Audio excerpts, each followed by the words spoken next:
الحمد لله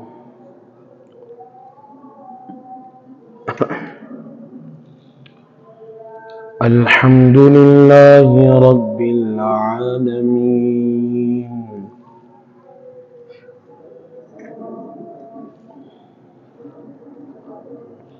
نگاٹ کروا شور کی دیکھ والصلاة والسلام على أشرف الأنبياء والمرسلين أما بعد فأعوذ بالله من الشيطان الرجيم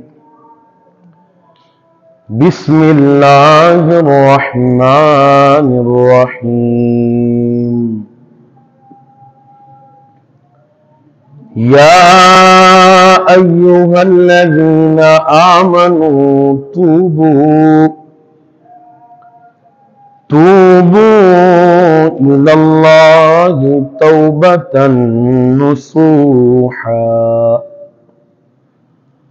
آمنت بالله صدق الله العظيم وبلغنا رسوله النبي الكريم الأمين إن الله وملائكته يصلون على النبي يا أيها الذين آمنوا صلوا عليه وسلموا تسليما باواز بلند پڑھیں الصلاة والسلام علیکہ یا رسول اللہ الصلاة والسلام علیکہ یا حبیب اللہ حضرت چلے معراج کو بلغ العلا بکمالہ اندھیرا تھا اجلا ہوا کشف الدجا بجمالہ خلق عظیم کا وہ پیکر بنا حسنت جمیع خصالہ اور خود خدا نے یہ کہا صلو علیہ وآلہ نام محمد صلی اللہ علیہ وسلم کتنا میٹھا نام محمد کتنا میٹھا میٹھا لگتا ہے نام محمد کتنا میٹھا میٹھا لگتا ہے مل کر پیار نبی کا ذکر بھی ہم کو پیار نبی کا ذکر بھی ہم کو پیارا لگتا ہے پیار نبی کا ذکر بھی ہم کو پیارا لگتا ہے نام محمد آنکھوں میں مذہب کا کجلا سر پہ پاگ کا تاج آنکھوں میں مذہب کا کجلا سر پہ پاگ کا تاج کیسے کہوں پھر کملی والا کیسے کہوں پھر کملی والا کیسے کہوں پھر کملی والا ہم سا لگتا ہے نام محمد یاد نبی کو گلشن میں کا مہکا لگتا ہے یاد نبی کو گلشن میں کا مہکا لگتا ہے محفل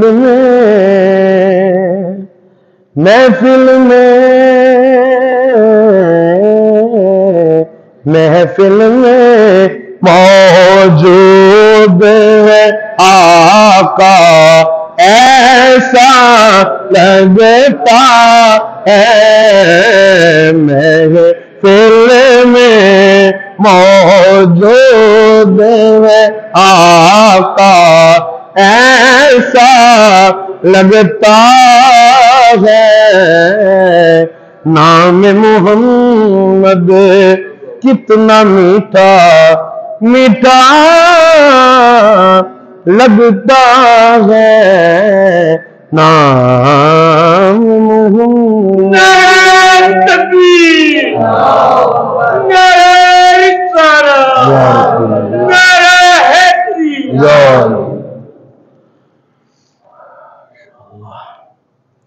اللہ پاک کی بے پایاں حمد و صلات سرور کائنات فخر موجودات امام الانبیاء سید انس و جاں والی کون و مکان شافع یوم جزا حضرت محمد مصطفیٰ احمد مجتبی صلی اللہ تعالی علیہ وآلہ واصحابہ وبارک وسلم کی پاک بارگاہ میں بے حد درود و سلام کے بعد نہایتی لائق صد اعزاز و تکریم میرے نمازی بھائیوں السلام علیکم ورحمۃ اللہ وبرکاتہ۔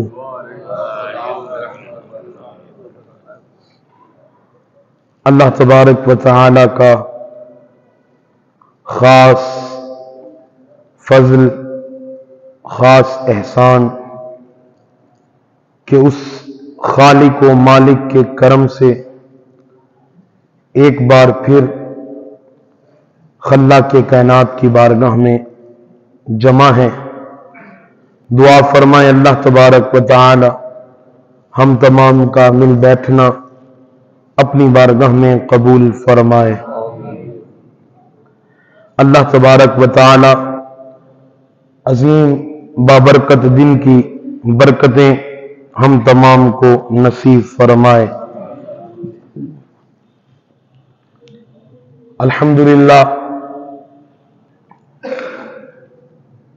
15 شعبان المعظم آج ہم بسر کر رہے ہیں۔ کئی خوش نصیب ایسے ہیں کہ جو روزہ رکھے ہوئے ہیں، روزے کے ساتھ آج کا دن گزار رہے ہیں۔ یہ اللہ تبارک و تعالی کا ان پر خاص فضل ہے، خاص کرم ہے۔ میں نے آپ کے سامنے قرآن مجید فرقان حمید 28ویں پارے کی ایک آیت پڑھنے کا شرف حاصل کیا۔ دعا فرمائے خالق ہم تمام کو اس آیت کے تحت حق کو سچ بیان کرنے کی توفیق عطا فرمائے۔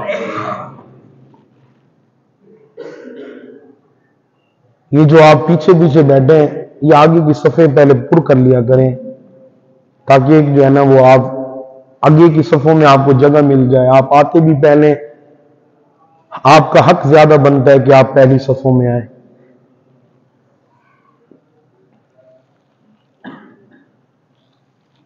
اللہ تبارک و تعالی نے مخلوقات کو 3 طرح کا بنایا. یعنی یوں سمجھ لیں کہ اللہ کی مخلوقات کی 3 قسمیں ہیں. پوری کائنات میں جتنے بھی جو کچھ بھی ہے 3 طرح کی مخلوقات ہیں رب کی. پہلی مخلوق کہ اللہ تبارک و تعالی نے جنہیں عقل و فہم عطا فرمایا لیکن انہیں شہوات سے نوازا نہیں، شہوات نہیں دی. دوسری وہ مخلوق کہ جنہیں اللہ تبارک و تعالی نے شہوات تو دی، خواہشات تو دی لیکن عقل و فہم عطا نہیں فرمایا. تیسری رب کی وہ مخلوق ہے کہ جنہیں رب نے عقل و فہم بھی عطا فرمائی اور عقل و فہم کے ساتھ ساتھ خواہشات، شہوات بھی عطا فرمائی. جنہیں عقل و فہم دی گئی، شہوات نہیں دی گئی، وہ جماعت فرشتوں کی جماعت ہے. جنہیں خواہشات، شہوات تو دی گئی مگر عقل و فہم نہیں دیا گیا، وہ جانور چوپایوں کی جماعت ہے. اور جنہیں عقل و فہم بھی دیا گیا اور خواہشات بھی دی گئیں وہ انسانوں کی جماعت ہے. اس لیے رب نے انسان کو اشرف المخلوقات بھی فرمایا کہ جن کے پاس عقل و فہم ہے مگر شہوات نہیں. اس لیے وہ ہر وقت اللہ اللہ کر رہے ہیں، اس لیے وہ ہر وقت رب کی فرما برداری میں لگے ہوئے ہیں، رب کی عبادت میں ہیں.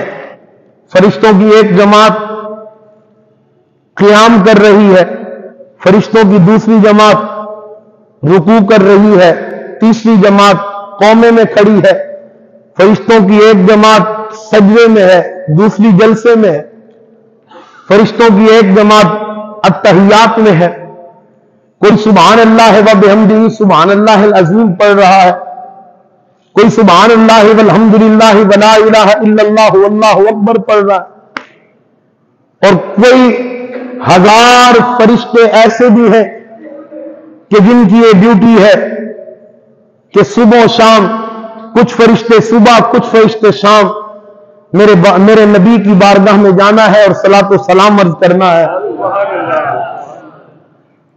مطلب یہ ہے کہ جنہیں عقل و فہم دیا گیا مگر خواہشات نہیں دی گئی وہ تو ہر وقت مطیع و فرما برداری میں ہے، وہ ہر وقت رب کی اطاعت میں ہے. اب جنہیں عقل و فہم نہیں دیا گیا، خواہشات دی گئی، وہ صرف اپنی ہی خواہشات میں مگن و مصروف ہیں. وہ بھی رب کی مخلوق ہے. اور پھر ایک مخلوق ایسی بھی ہے کہ جنہیں رب نے عقل و فہم بھی دیا، جنہیں رب نے خواہشات بھی دی، شہوات بھی دی، اور وہ ان شہوات کے ہوتے ہوئے بھی اپنے رب کو یاد کرتے ہیں، اپنے رب کی فرما برداری کر رہے ہیں، اپنے رب کی عبادت کر رہے ہیں. اس لیے اللہ تبارک و تعالی نے انہیں اپنی تمام مخلوقات میں اشرف جس مخلوق کو بنایا وہ مخلوق انسانیت ہے، انسانوں کی جماعت ہے کہ جنہیں اللہ تبارک و تعالی نے اشرف المخلوقات کہا.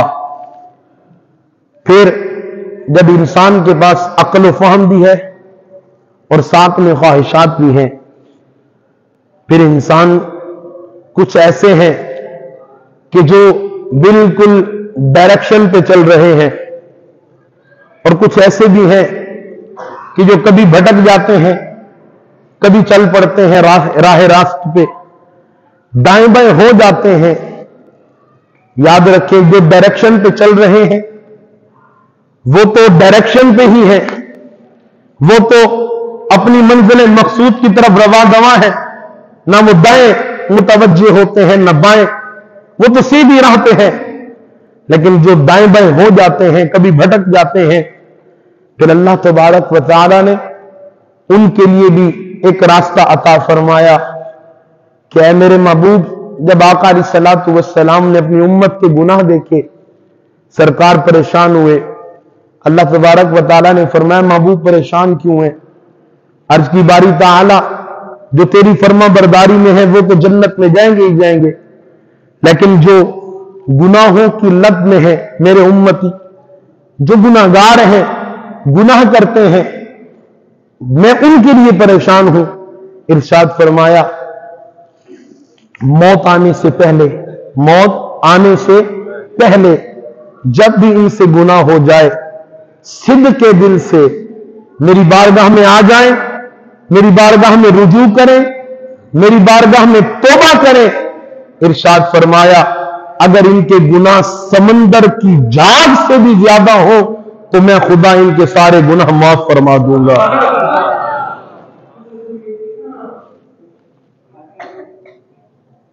یہ کرم خدا اللہ کی اشرف المخلوقات پہ ہو رہا ہے، اس لیے کہ خواہشات بھی ہیں، عقل و فہم بھی ہے، غلطی کرتا ہے انسان، پھر رب نے ایک راستہ عطا فرمایا، اگر غلطیاں ہو گئی، خیر ہو گئی، آ جاؤ میری بارگاہ میں، میری بارگاہ میں آ کر جھک جاؤ، میری بارگاہ میں آ کر رجوع کر لو، میری بارگاہ میں آ کر توبہ کر لو۔ ارے یہ انسان ہے، بار بار معافی مانگنے پہ بھی معاف نہیں کرتا، یہ انسان ہے، لیکن وہ کریم ہے، وہ خالق و مالک ہے، وہ مالک ارض و سما ہے۔ بس آپ ایک بار آ کر کہہ دیں مولا غلطی ہو گئی، آئندہ نہیں کروں گا۔ خدا کی قسم گناہ جتنا بڑا ہو رب بڑے سے بڑے گناہ کو بھی معاف فرما دیتا ہے۔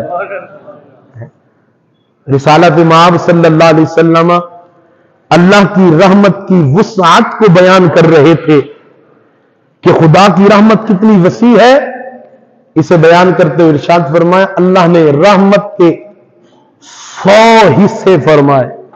کتنے؟ 100 حصے۔ اللہ نے رحمت کے 99 حصے اپنے پاس رکھے، ایک حصہ مخلوق کو دیا۔ اب اندازہ لگائیں جس خدا کے پاس رحمت کے 99 حصے ہیں وہ اپنے بندوں پہ کتنی رحمتیں نچھاور کرتا ہوگا۔ جس کے پاس 99 حصے رحمت کے ہو وہ اپنے بندوں پہ کتنی رحمت کرتا ہوگا۔ میرے آقا صلی اللہ علیہ وسلم ارشاد فرماتے ہیں اگر کفار کو یہ پتہ لگ جائے کہ خدا کی رحمت تو اتنی وسیع ہے تو فرمایا یہ بھی جنت میں سے مایوس نہیں ہوں گے۔ اگر کافروں کو پتہ چل جائے کہ خدا کی رحمت اتنی وسیع ہے تو پھر یہ بھی سوچتے رہیں گے کہ اللہ اگر اپنی رحمت سے ہمیں جنت دے تو جنت دے سکتا ہے، یہ بھی امیدیں لگا کے بیٹھ جائیں گے۔ تو اگر کافر یہ امید لگائے، اسے پتہ چلے، ہمیں تو پتہ ہے نا، ہمیں تو ہمارے سرکار بتا گئے نا، ارشاد فرما دیا کہ 99 رحمت کے حصے اس رب کریم کے پاس ہیں، تو ہمیں پتہ ہے، پھر بھی ہم دور دور بھاگ رہے ہیں۔ اللہ فرماتا ہے یا ایھا الانسان ما غرک بربک الکریم، پہلے ڈرایا، ہاں انسان کو ڈرایا، اذا السماء انفطرت، جب آسمان پھٹ جائے گا، وَإِذَا الْكَوَاكِبُ انتَثَرَتْ، جب ستارے ٹوٹ جائیں گے، وَإِذَا الْبِحَارُ فُجِّرَتْ، جب سمندر خشک ہو جائیں گے، وَإِذَا الْقُبُورُ بُعْثِرَتْ، جب قبروں والے قبروں سے اٹھنے لگیں گے، قبریں کھل جائیں گی. عَلِمَتْ نَفْسٌ مَا قَدَّمَتْ وَأَخَّرَتْ، جب یہ حالت ہوگی تو پھر انسان اس وقت جانے گا کہ اس نے آگے کیا بھیجا اور پیچھے کیا چھوڑا. پھر فرمایا یا ایھا الانسان ما غرک بربک الکریم، اے انسان کہاں مارا مارا پھر رہا ہے، اب بھی وقت ہے، ابھی آسمان پھٹا نہیں، ستارے ٹوٹے نہیں، سمندر خشک نہیں ہوئے، قبریں ابھی کھلی نہیں ہے، آج بھی تیرے پاس وقت ہے. ما غرک بربک الکریم، کہاں پھر رہا ہے، کدھر مارا مارا پھرتا ہے، کس چیز نے تجھے دھوکے میں رکھا ہے. آجا اپنے کریم رب کے پاس، تیرا رب بڑا ہی کریم ہے، بڑا ہی کریم ہے. اور جب یہ کہا تو پھر اپنا اور انسانیت کا رشتہ بتایا. الذی خلقک فسواک فعدلک فی ای صورت ما شاء رکبک. ماں اولاد سے کتنی پیار کرتی ہے، کتنی محبت کرتی ہے، اس کو تولا نہیں جا سکتا. ماں کی ممتا کو ترازو کے اندر جو ہے نا اس کا اندازہ نہیں لگایا جا سکتا. ماں اولاد کے لیے آگ کی جلن بھی برداشت کرتی ہے، ماں اولاد کے لیے اپنے جسم کو چھلی ہونا بھی برداشت کرتی ہے، اپنے جسم کا کٹنا بھی برداشت کرتی ہے. ماں چاہتی ہے زمانے کے مصائب مجھ پہ آئے مگر میری اولاد پہ نہ آئے.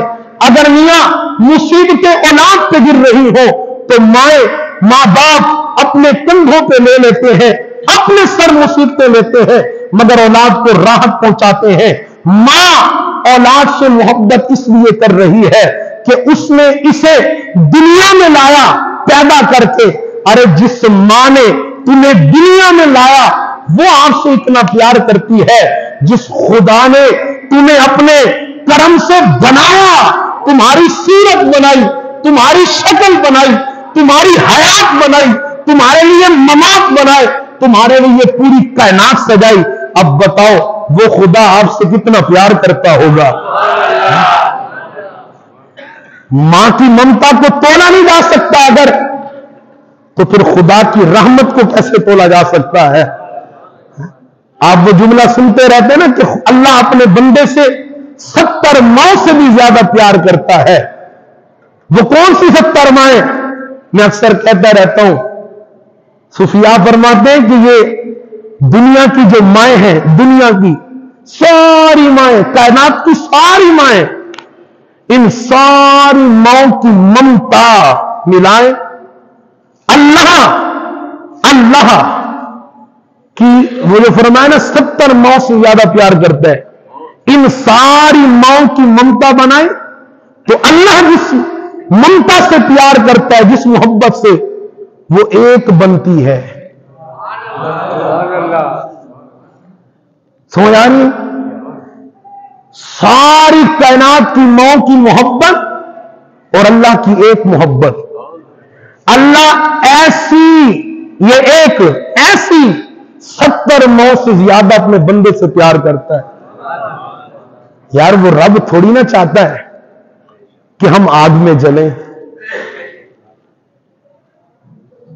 وہ تو اس انتظار، خدا کی قسم میں نے جب آج اس موضوع پہ مطالعہ کیا حیران ہوا. میرے نبی کا یہ فرمان کہ آقا صلی اللہ علیہ وسلم ارشاد فرماتے ہیں اللہ تو منتظر رہتا ہے، انتظار کر رہا ہوتا ہے کہ اس کا بندہ آ کر اس سے معافی مانگ لے. اللہ تو اس انتظار میں ہے. روایتوں میں ملتا ہے، مولانا روم نے فرمایا تھا کہ رحمت حق بہانہ می جویت، کہ خدا کی رحمتیں بہانے تلاش کرتی ہے. روایتوں میں آتا ہے کہ قیامت کے دن ایک شخص ہوگا کہ جس کے نامہ اعمال کو تولا جائے گا، گناہ زیادہ ہوں گے، نیکیاں تھوڑی ہوں گی. فرشتے عرض کریں گے باری تعالیٰ اس کا معاملہ یہ ہے، حکم ہوگا کہ اسے جہنم میں ڈال دو. اب فرشتے اسے پکڑیں گے کہ جہنم میں لے جائیں. فرشتے اسے پکڑ کے لے کے جا رہے ہوں گے, ہاتھ چھڑوائے گا, رک جائے گا, اللہ کی ذات کی طرف دیکھے گا, پھر فرشتے پکڑیں گے, پھر چل پڑیں گے, پھر ہاتھ چھڑوائے گا, رک جائے گا. بس یہ معاملات کرتے کرتے جب جہنم کے کنارے پہنچے گا, اللہ فرمائے گا فرشتے رکو. اللہ فرمائے گا میرے بندے, میں نے تیرے حق میں یہ فیصلہ کر دیا کہ تو جہنمی ہے, تجھے جہنم میں داخل کیا جا رہا ہے, اور تو بار بار رک کر میری ذات کی طرف کیا دیکھتا ہے, بار بار رک کیوں رہا ہے؟ عرض کی باری تعالیٰ مجھے پتا ہے میں بڑا گناہگار تھا, دنیا میں نے بہت گناہ کیے. یا اللہ جب گناہ دیکھتا ہوں تو پھر چل پڑتا ہوں کہ میں لائق کون سی جہنم کے ہوں. لیکن مولا جب تیری رحمت دیکھتا ہوں, تیری رحمت تو بڑی وسیع ہے, تو پھر رک جاتا ہوں کہ کہیں تیری رحمت مجھ گناہگار پہ بھی برس پڑے. گناہ یاد آتے ہیں چلتا ہوں, تیری رحمت دیکھتا ہوں تو رک جاتا ہوں. مولا تیری رحمت کہاں, میرے گناہ کہاں؟ اللہ فرمائے گا اے میرے بندے تجھے میری رحمت سے اتنی امید ہے؟ عرض کرے گا باری تعالیٰ اس سے بھی زیادہ کی امید ہے. فرمایا فرشتے چھوڑ دو اسے, میں نے اسے معاف کر دیا, اسے جنت میں داخل کر دو. وہ تو اتنا رحیم ہے. آقا علیہ الصلوۃ والسلام صحابہ کرام کے مجمع میں آقا علیہ الصلوۃ والسلام نے خدا کی رحمت بیان فرمائی. فرمایا صحابہ وہ رحمان کتنا رحیم ہے, وہ کتنا کریم ہے, اس کی رحمتیں کتنی وسیع ہے. ارشاد فرمایا کہ قیامت کے دن اللہ تبارک و تعالی ایک شخص کو اس کے گناہوں کا رجسٹر دے گا اس کے ہاتھ میں. اللہ فرمائے گا میرے بندے یہ رجسٹر کھول اور پڑھ اپنے گناہ, تو نے کون کون سے گناہ کیے دنیا میں, پڑھتا جا. اب آقا علیہ الصلوۃ والسلام ارشاد فرماتے ہیں اب وہ بندہ اپنے بڑے بڑے گناہ چھوڑتا جائے گا اور چھوٹے چھوٹے گناہ پڑھتا جائے گا. یا اللہ میں نے فلاں کو گالی دی, یا اللہ میں نے فلاں کے ساتھ یہ کیا, جو گناہ صغیر ہے. چھوٹے چھوٹے گناہ پڑے گا, بڑے بڑے گناہ چھپاتا جائے گا, انہیں چھوڑتا جائے گا, نہیں پڑے گا. اب جب چھوٹے چھوٹے گناہ سارے پڑھ لے گا, اللہ پوچھے گا, فرمائے گا پڑھ لیے میرے بندے گناہ؟ عرض کرے گا مولا سارے گناہ میں نے پڑھ لیے. اللہ فرمائے گا تو نے جتنے گناہ پڑھے وہ سارے میں نے معاف کیے, وہ سارے معاف کیے. اب وہ عرض کرے گا مولا یہ تو میں نے ابھی چھوٹے چھوٹے پڑھے تھے, بڑے بڑے پیچھے باقی ہیں. آقا علیہ الصلوۃ والسلام نے جب یہ بات بیان کی تو میرے آقا اتنے مسکرائے, صحابہ کہتے ہیں کہ حضور کے دانت مبارک دکھنے لگے. سرکار اس طرح ہنستے تھے کہ دانت ظاہر نہیں ہوتے تھے, لیکن حضور صحابہ کہتے ہیں اس دن سرکار کے یہ جبڑے ہمیں نظر آئے کہ سرکار خدا کی رحمت پہ اس طرح مسکرائے کہ بندہ پہلے خوف کر رہا تھا کہ گناہ پڑھنے کا حکم ہے, پتہ نہیں میرے ساتھ کیا ہوگا.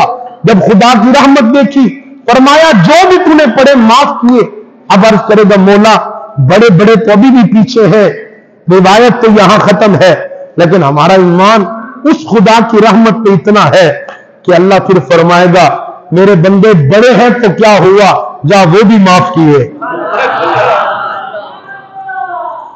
وہ ایسا کریم ہے یار, الذی خلقک فسواک فعدلک. ہاں اس کی رحمت, خدا کی قسم یہ ہم بھاگ رہے ہیں, یہ ہم اس کی بارگاہ سے بھاگ رہے ہیں. وہ تو میرے اور آپ کے آمد کا منتظر ہے, وہ آپ کا انتظار کرتا ہے. اور یاد رکھیں میرے اور آپ کے آنے سے وہ کریم کتنا خوش ہوتا ہے.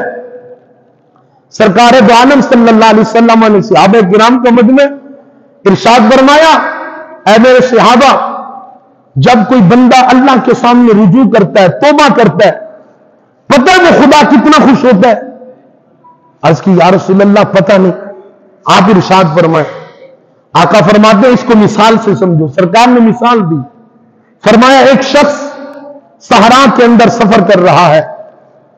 اس نے اپنے اونٹ پر اپنا سفر کا سارا سامان لادا ہوا ہے. چلتے چلتے اسے ایک جگہ سایہ ملتا ہے اور وہ تھکان کو دور کرنے کے لیے کچھ راحت حاصل کرنے کے لیے کچھ دیر سکون حاصل کرنے کے لیے اپنی سواری سے اترتا ہے اور اس سائے والی جگہ میں جا کے بیٹھ جاتا ہے. آقا ارشاد فرماتے ہیں سکون کرتے کرتے اس کی آنکھ لگ جاتی ہے. جب اس کی آنکھ کھلی اس نے دیکھا کہ جس سواری پہ سوار تھا جس سواری پہ اس کا کھانا پینا تھا وہ سواری ہی غائب ہے. ارشاد فرمایا اب بتاؤ اس کی حالت کیا ہوگی. صحابہ کرام نے عرض کی یا رسول اللہ ظاہر ہے اب اسے موت سامنے دکھ رہی ہے کیونکہ صحرا کے اندر اس کا سہارا صرف وہ سواری تھی اور وہی ساز و سامان تھا جو اس کے پاس تھا. اب تو ختم. اب نہ صحرا میں پانی ہے نہ کھانا ہے نہ کوئی دوسرا مسافر جو جس سے کچھ مدد طلب کی جائے نہ کوئی گھر. صحرا ہے ریت کے ٹیلے ہی ٹیلے ہیں. ارشاد فرمایا عرض کی یا رسول اللہ اسے تو موت نظر آ رہی ہوگی. سرکار نے فرمایا ہاں اب وہ موت کے انتظار میں پھر اسی سایہ دار جگہ میں پھر لیٹے گا اور پھر اس کی آنکھ لگ جائے گی. موت کے انتظار میں. سرکار فرماتے ہیں اس کی آنکھ پھر تھوڑی دیر بعد کھلی. جب اس نے دیکھا کہ اس کی سواری اپنے سامان کے ساتھ موجود ہے. ارشاد فرمایا اب بتاؤ اسے کتنی خوشی ہوگی. کتنی. صحابہ کرام نے عرض کی یا رسول اللہ اس کی خوشی کی تو اب انتہا ہی نہیں ہے کہ جسے پتہ چل جائے ڈاکٹر جواب دے دے میاں تمہیں کینسر ہے 8 دن کے بعد تمہیں موت آ جانی ہے چند دن ہے. اب انسان اسی آسرے میں ہے کہ پتہ نہیں کب وقت آئے گا اور چلا جاؤں اور پھر امید جاگ جائے اللہ کرم کر دے بیماری ختم ہو جائے ڈاکٹر کہہ دے میاں تمہاری تو بیماری رہی نہیں اب اللہ نے تمہیں پھر زندگی دے دی. بتائے خوشی کی کتنی انتہا ہوگی. تو وہاں صحرا کے اندر کہ جو موت کے انتظار میں سو رہا تھا آنکھ کھلی تو اس کی سواری سامنے ہے گویا کہ زندگی لوٹ آئی. ارشاد فرمایا کتنی خوشی ہوگی. یا رسول اللہ انتہا ہی نہیں ہے.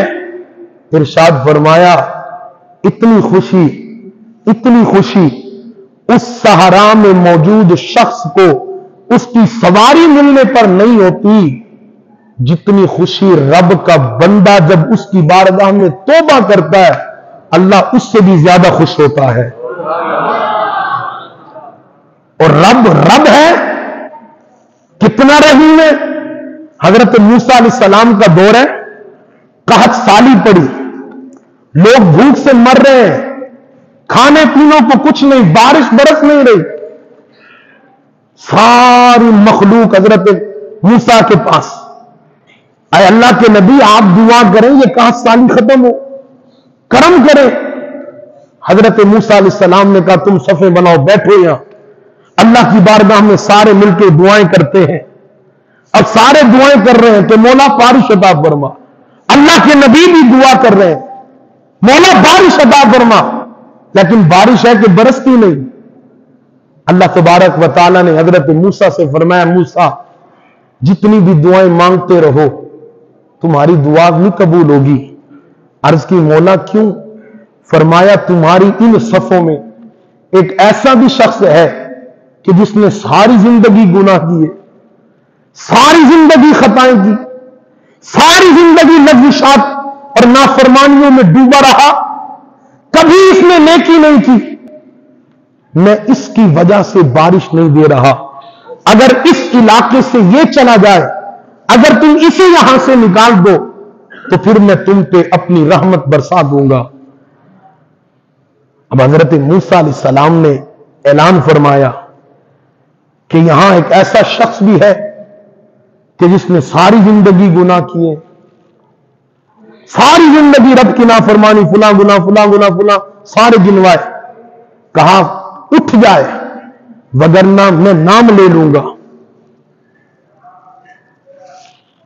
اب چور لاکھوں کے مجمع میں اسے تو پتا ہوتا ہے نا میں چور ہوں، مجرم کو تو پتا ہوتا ہے نا کہ میں مجرم ہوں۔ اب اسے جب پتا لگا کہ بات میری ہو رہی ہے، اب راز فاش ہو جائے گا مخلوق خدا کے سامنے کہ میں تو بڑا گناہگار ہوں۔ اب وہ آنکھوں سے آنسو بہانے لگا، رونے لگا، اللہ کی بارگاہ میں گر گرانے لگا، مولا تو نے ساری زندگی میرے عیبوں پہ پردے ڈالے، ساری زندگی گناہوں پہ پردے رکھے، مولا آج اگر ان کے سامنے میرا گناہ فاش ہو گیا، آج میں ان کے سامنے آ گیا کہ میں اتنا بدبخت ہوں، اے میرے مولا میں ذلیل و رسوا ہو جاؤں گا، تو کریم ہے، کرم کر مولا، تو رحیم ہے، تو رحم کر دے مولا۔ گر گرایا، رویا، اچانک بارش برسنے لگی۔ حضرت موسیٰ علیہ السلام نے عرض کی مولا تو نے تو کہا تھا کہ اس مجمع میں ایک گنہگار ہے، جب تک اٹھے گا نہیں بارش برساؤں گا نہیں، ابھی تک تو وہ کوئی اٹھا نہیں اور تو نے پہلی بارش برسا دی، تو نے بتایا نہیں وہ ہے کون، تو نے ظاہر نہیں کیا وہ بندہ کون ہے۔ ارشاد فرمایا جب وہ میرا دشمن تھا میں نے اس کے گناہ تب نہیں ظاہر کیے، جب وہ میرا دشمن تھا میں نے اسے لوگوں کے سامنے تب نہیں ظاہر کیا، اب تو وہ میرا محبوب بن گیا ہے، اب تو وہ میرا دوست بن گیا ہے، اب میں اسے کیسے ظاہر کروں۔ اور اے موسیٰ ابھی جو بارش برسا رہا ہوں میں اپنے اسی یار کے صدقے برسا رہا ہوں۔ آ کر کو دیکھیں، مانگ کر کو دیکھیں اس کریم سے۔ ہمارے مانگنے میں خیر ہے، ہمارے مانگنے میں کمی ہے، مگر اس خدا کی رحمتوں میں کوئی کمی نہیں ہے، کوئی کمی نہیں ہے۔ کشف المحجوب کے اندر حضور داتا علی حجویری رحمت اللہ تعالی نے ایک بڑی پیاری بات لکھتے ہیں۔ آپ فرماتے بہت بڑے بزرگ ہیں، بزرگیت سے پہلے ارشاد فرمایا اللہ کی نافرمانی تھی، رب کے نافرمان تھے، زمانہ منع کرتا تھا، حضرت حسن بصری منع کرتے تھے کہ اس نافرمانی سے باز آ جاؤ، اس نافرمانی سے باز آ جاؤ، لیکن وہ بندہ ہے کہ باز نہیں آ رہا۔ ایک دن اللہ تبارک و تعالیٰ نے جب راست پہ رب نے لانا ہو تو پھر کرم کسی طرح بھی کرتا ہے، اللہ تبارک و تعالیٰ نے توبہ کی توفیق دی، اس بری عادت کو چھوڑا، توبہ کی۔ اب جب توبہ کر لی، اب راست پہ آئے، پھر اللہ فرماتے ہیں وَلَنَبْلُوَنَّكُمْ، میں پھر تمہیں آزماؤں گا بھی، تم سے امتحان بھی لوں گا۔ اب رب امتحان لے رہا ہے، اب گھر میں فاقے شروع ہو گئے، بچے بھوکے، بیوی بھوکی، حضرت روزانہ جاتے ہیں کام کرنے، کام نہیں ملتا، روزانہ شام کو خالی لوٹتے ہیں، بیوی جھگڑتی ہے کہ میاں گھر کچھ لا گیا تو کھانا بناؤں گی، بچے بھوک سے بلک رہے۔ ایک صبح تھی جب جانے لگے، بیوی نے کہہ دیا کہ بڑے دن ہو گئے ہیں بھوکے ہیں، بڑی آس ہے، آج آپ کچھ لے کر ہی آئے گا، خالی ہاتھ نہ لوٹیے گا۔ میں حضرت کا نام نہیں لے رہا، اس لیے واقعہ بیان کر رہا ہوں، آج خالی نہیں لوٹیے گا۔ اب حضرت نے سامان اٹھایا، مزدوری کرنے چلے، دوپہر تک مزدوری تلاش کرتے رہے مگر مزدوری نہ ملی۔ ادھر مؤذن نے اللہ اکبر کی صدائیں لگائی، فرمایا دلی میں کہ آج تک دنیا داروں کی مزدوریاں کر رہا تھا، تلاش کر رہا تھا، کچھ نہیں ملا، ویسے ہی کچھ نہیں ملا، چلو تھوڑی دیر اس رحمان کی مزدوری کر لو۔ اس کا کرم دیکھیں اور آپ اپنی سبحان اللہ دیکھیے. اب وہ بزرگ وضو کیا اور نماز شروع کی. عصر تک وہی رب کی عبادت کرتے رہے. عصر کی نماز پڑھنے کے بعد جب گھر لوٹنے لگے تو دل میں خیال آیا، آج بیوی نے دھمکی دے کے بھیجا تھا کہ کچھ لانا ضرور، وگرنہ حالات خراب ہو جائیں گے. حضرت نے کپڑا بچھایا، کپڑے کے اندر ریت ڈالی کہ بیوی دور سے دیکھے گی کہ کچھ لا رہے ہیں، چلو تسلی ہو جائے گی. جھگڑے گھر کے اندر ہوں گے تو گھر کی بات، گھر میں باہر والے تو نہیں سنیں گے.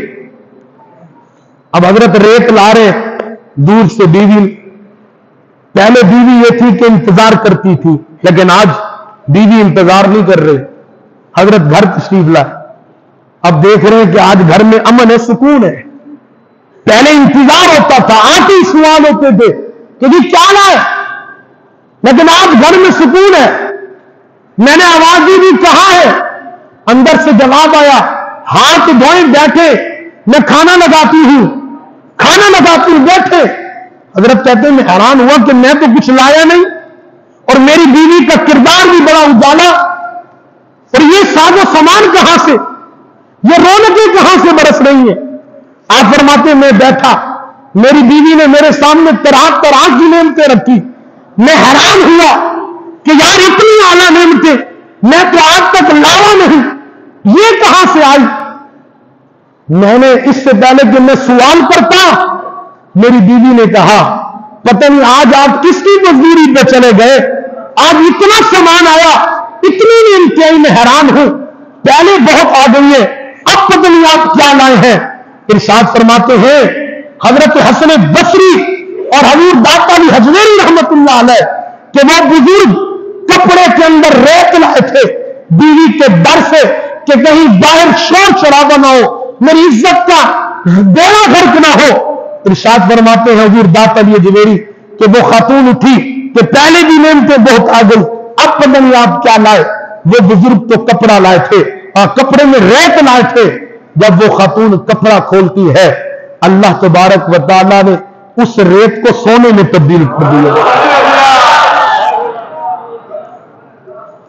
اچھا حیران ہوتی ہے دنیا کہ مولوی صاحب عجیب باتیں بیان کرتے ہیں کہ یہاں ریت کو سونے میں تبدیل کروا رہے ہیں. یہاں ریت سونے میں تبدیل ہو رہی ہے، کوئی بڑی بات نہیں. حضرت عمر بن خطاب کا زمانہ ہے اور یہ بڑی مستند روایت احادیث کی کتاب میں موجود. ایک شخص ہے، بڑی مشہور بات ہے، ایک شخص ہے شراب کا عادی ہے، اس نے شراب اٹھائی ہے، گلی کا ٹن ہوا تو سامنے عمر بن خطاب، ہاتھ میں درہ ہو کہ عمر، ارے جس عمر کے خوف سے شیطان کانپتا ہو انسان کی کیا کیفیت ہوگی. اس مجرم نے جب دیکھا عمر آ رہے ہیں، اب اللہ کی بارگاہ میں رونے لگا، مولا آج عمر کے قہر سے بچا لے، پکا وعدہ کرتا ہوں آئندہ شراب نہیں پیوں گا، عمر کے قہر سے بچا لے. حضرت عمر بن خطاب پاس ہے، کیا چھپایا ہے؟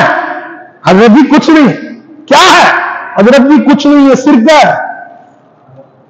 تھی شراب کا حضرت سرکہ ہے، سرکہ. حضرت نے کپڑا کھینچا، وہ جو بوتل تھی شراب کی وہ گری، ٹوٹی. خدا کی قسم منبر رسول پہ بیٹھا ہوں، پکی بات سنا رہا ہوں، ٹوٹی ہوئی بوتل سے شراب نہیں سرکہ ہی بہ رہا تھا. جو خدا شراب کو سرکے میں تبدیل کر سکتا ہے وہ تیرے میرے گناہوں کو نیکیوں میں نہیں بدل سکتا. وہ تو عطا کر رہا ہے، سلیقہ ہمیں نہیں مانگنے کا، آ کے ہم نہیں ہیں اس کی بارگاہ میں. ذرا آ کر کے دیکھو، وہ تو کہہ رہا ہے یا ایھا الانسان ما غرک بربک الکریم، ادھر ادھر نہ بھٹک، آ جا اپنے رب کے پاس. سمندر کی جھاگ سے بھی زیادہ اگر تیرے گناہ ہوں گے، معافی مانگنا تیرا کام ہے، معاف کرنا مجھ خدا کا کام ہے. اس لیے کہ وہ کریم ہے. دعا مانگا کرے کہ مولا تو ہم پہ کرم فرما، مولا تو ہم پہ رحم فرما. بڑے گنہگار ہیں یار، یہ ہمارے لیے کیا کم ہے